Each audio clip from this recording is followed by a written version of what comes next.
Again, it's either nararamdaman nyo or nararamdaman nila. So, meron ditong disappointed, meron ditong shy. So, yung disappointed, ito yung nakagawa ng hindi maganda.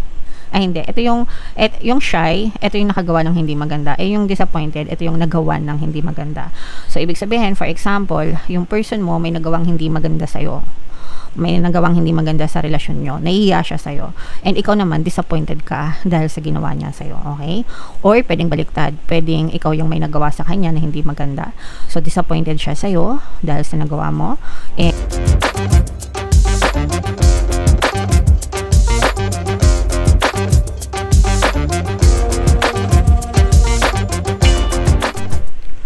Hello guys, hello Aquarius, welcome back to Pinoy Pixie Tarot. Ang pamagat ng episode natin for tonight is OOTM, Oracle of the Month, para ngayong November para sa Aquarius, Sun, Moon, Rising Sign, and Venus. So, meron tayong tatlong set ng decks dito guys. Ito yung para sa spiritual message nyo, life messages, and ito naman yung sa love life mga kapixie. So, kung ano na lang yung makaresonate guys, take that message kasi hindi lahat ng mensahe ay mag-resonate sa inyo. Unahin natin yung spiritual message for you, Aquarius. Slow down and take your time. Wait lang, focus natin guys. Yan. Slow down and take your time. There is no need to rush everything. You are already doing your part. Trust that what belongs in your life is already making its way towards you in divine timing. Okay? So, wag tayo masyadong magmadali, mga kapixie. Lahat ng mga prayers natin, lahat ng manifestation natin, it will manifest as long as mag-persist tayo and maging consistent tayo sa ginagawa natin, as long as mag-focus tayo, guys. Manifestation is instant, pero yung pag-show up niya, ibig sabihin ng, when I say manifestation is instant, kapag ka meron kayong dinasal, kapag ka meron kayong tinanim, automatic yan, nasasend yun sa yung request nyo or nasasend yung dasal nyo sa universe, mga kapixie. So, that's instant, no? Pero yung movement sa inyong physical reality, yun yung may delay, mga kapixie. Bakit nagkakaroon ng delay? Parang ganito lang yan. This is how I want to explain para maintindihan nyo. Pag umorder kayo, kunwari sa restaurant, no? May menu, di ba? So, the universe is asking you, what's your desire? Anong gusto mo? So, may menu, mamimili ka, di ba? And then, kukunin yung order mo. And then, dadalhin sa kitchen, di ba? Yung proseso, dung paggawa ng order mo, syempre, lulutuin, aayusin yung ingredients, diba? Lulutuin, depende dun sa order mo. So, nandun yung delay, mga kapixie, no?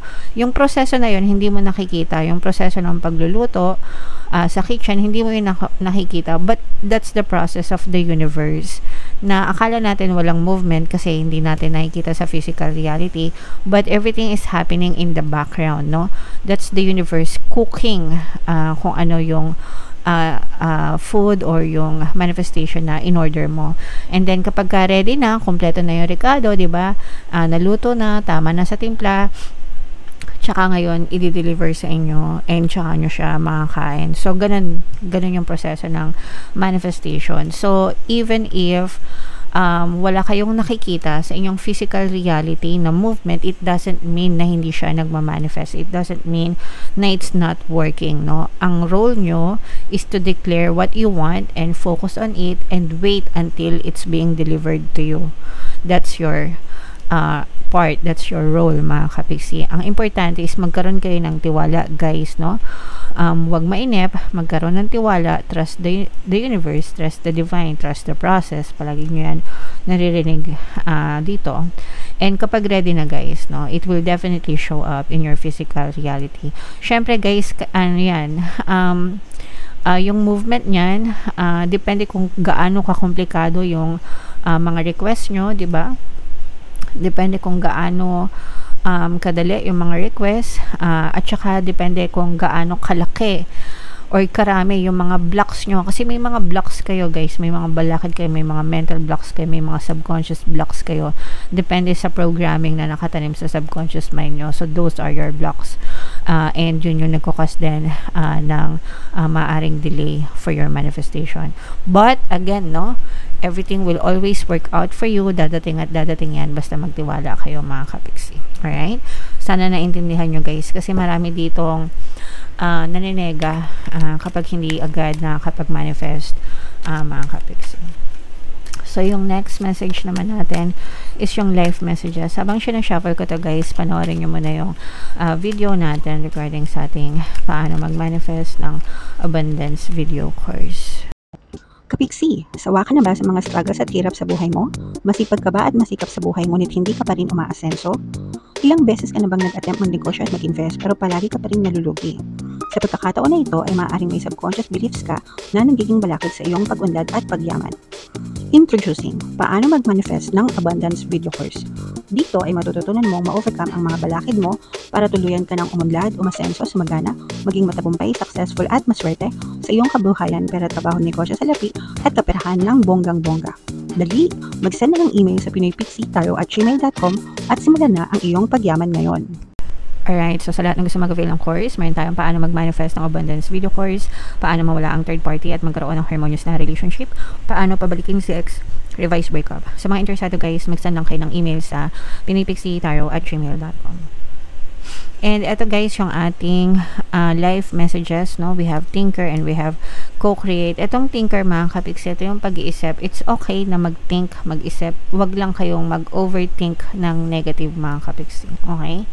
And ibig sabihin din ito, pag-isipan nyo guys, lahat ng bagay, lahat ng sitwasyon na pinapasok nyo, lahat ng desisyon na gagawin nyo sa buhay.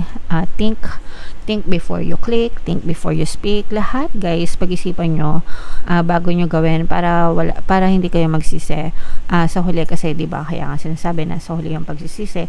Minsan kasi padalos-dalos tayo guys. So dapat talaga pinag-iisipan natin mabuti lahat ng action, lahat ng kilos natin mga kapiksi.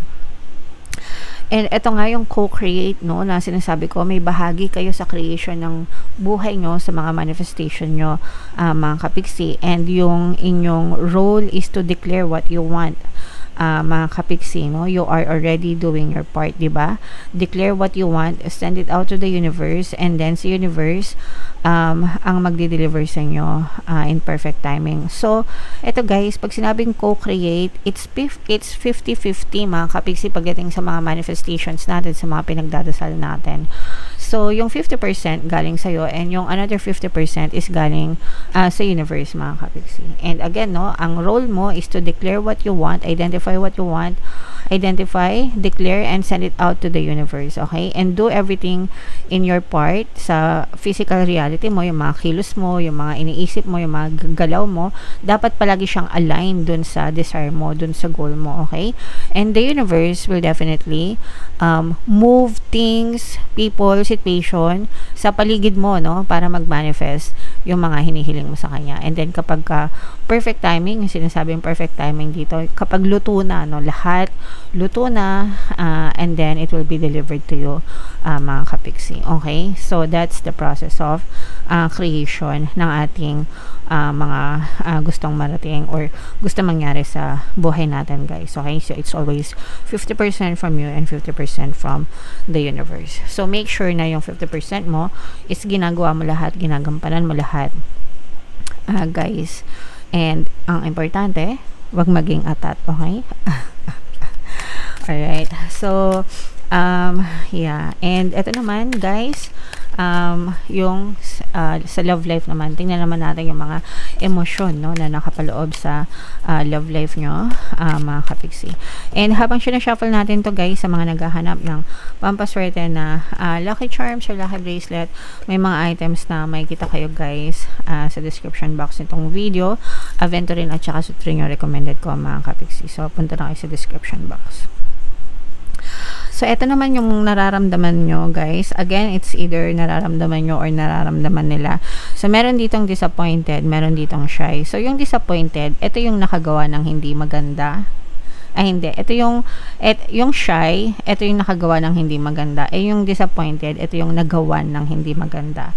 So, ibig sabihin, for example, yung person mo may nagawang hindi maganda sa'yo. may nagawang hindi maganda sa relasyon nyo, nahihiya siya sa'yo, and ikaw naman disappointed ka dahil sa ginawa niya sa'yo, okay? Or pwedeng baliktad, pwedeng ikaw yung may nagawa sa kanya na hindi maganda, so disappointed siya sa'yo dahil sa nagawa mo, and ikaw naman nahihiya, no? Nahihiya ka mag-sorry, or nahiya siyang mag-sorry, nahiya siyang mag-approach sa'yo. And etong shyness na to, guys, this can also be the reason kung bakit nagkakaroon ng ghosting, guys, no? It's either, usually yung ghosting dahil nahihiya, dahil ma-pride, dahil natatakot, no? Yun yung mga reasons for ghosting, mga kapiksi. So, kung ginost kayo ng person mo, maaaring naiiya siya sa'yo, wala siyang mukhang maiharap, no? Dahil sa mga nagawa niyang hindi maganda. And ikaw, parang sobrang na-disappoint ka dahil sa, kumbaga, imbes na mag-take siya ng accountability, imbes na maging responsable siya and humingi siya ng tawad, parang pakiramdam mo, tinatakbuhan ka niya, mga kapiksi. So, this will resonate, guys, kung kayo ay ghosted. Kung kayo ay, pwede namang in a relationship pa kayo, mga kapiksi, pero parang meron kayo emotional detachment, hindi kayo masyadong nag-uusap ng person mo, or pwede rin hiwalay na kayo, guys, no? Hiwalay na kayo kasi kinain na siya ng kahihiyan. Alright? Okay. So, comment down below, no, if naka-resonate kayo, hindi yan lahat mag-resonate sa inyo, guys. So, comment down below kung saang message kayo naka-resonate. Dito ba sa spiritual, guys? Dito ba sa life messages? Or dito ba sa love life? And yung ating 2026 kapalaran, guys, ito yung video. Ito naman yung ating success stories ng paano mag-manifest ng abundance with yung course.